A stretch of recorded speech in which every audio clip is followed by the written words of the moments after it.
All right, welcome everyone. Today we're diving into a really powerful memoir. It's a story all about resilience, faith, and what it takes to finally accept yourself after a journey through some pretty deep disappointment and shame. Let's get into it. This right here, this single line, is pretty much the destination of her entire journey. It's such a profound statement, isn't it? This idea of inherent worth, something she only discovers after a whole lifetime of feeling like she was somehow misshapen by the world. So that's the big question, right? How do you get there?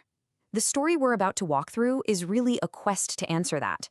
It traces this long, winding path from feeling quietly wrong all the way back to this incredible belief in being holy.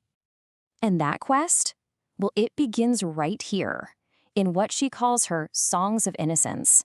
Her early childhood was, by all accounts, just idyllic. She felt safe, fearless, deeply loved, totally convinced that the world was a good and wonderful place. But you know how it is. Even in that safe little bubble, life starts to teach you some quiet lessons. A pattern of small heartbreaks and losses began to show up, and they started teaching her to just kind of swallow her disappointment and not make a fuss. And you can see the pattern here. Each of these moments taken alone is just a normal childhood bummer. But when you put them all together, they create this thing she calls a quiet refrain of loss. It's like this melody playing in the background, whispering, hey, maybe the things you want aren't actually meant for you. And that final moment, missing her solo, that was the one that hit hard. It convinced her that it was better to just be quiet. You see, it wasn't really about the song itself anymore.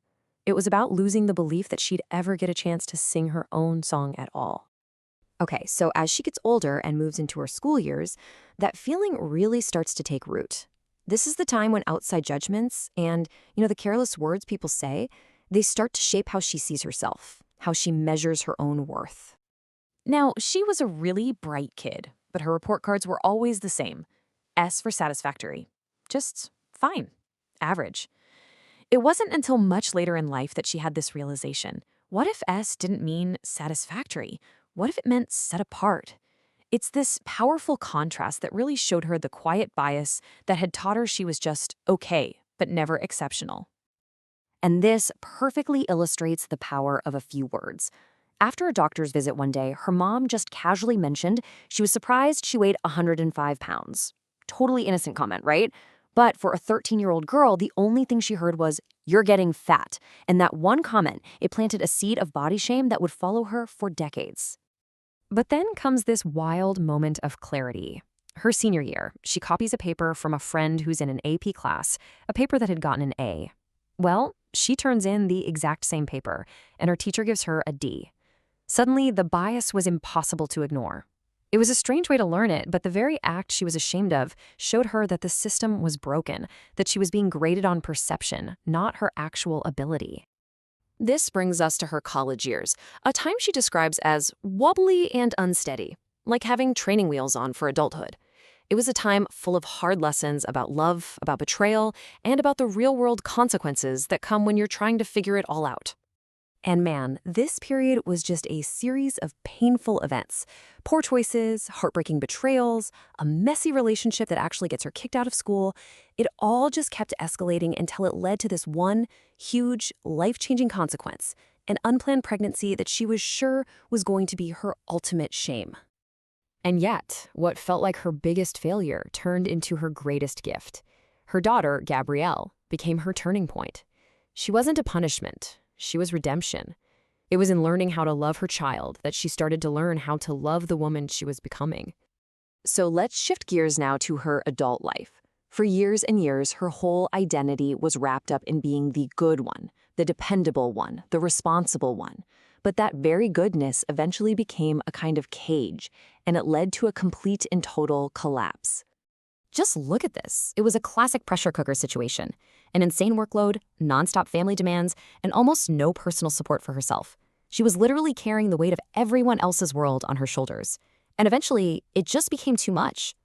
And the fallout from that breakdown was just awful.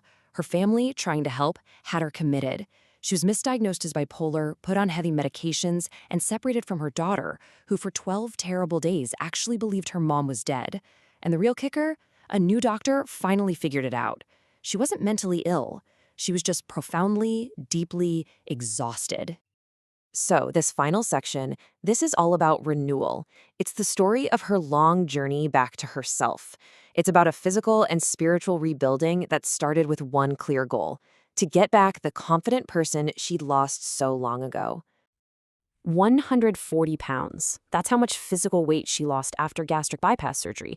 But that number, it stands for so much more. It's symbolic of her shedding decades of emotional weight, all the shame, the self-doubt, the heavy burden of everyone else's expectations. And that's so crucial. This whole transformation, it was never just about a number on a scale. It was about getting her back. That version of herself at 21 who felt beautiful and alive and free before the world convinced her she was something less than that. And I think the biggest lesson from this whole journey is an incredibly powerful one. Her entire story is proof that redemption is always possible, and that the very places where we feel the most broken can, with a little grace, become the sources of our greatest strength.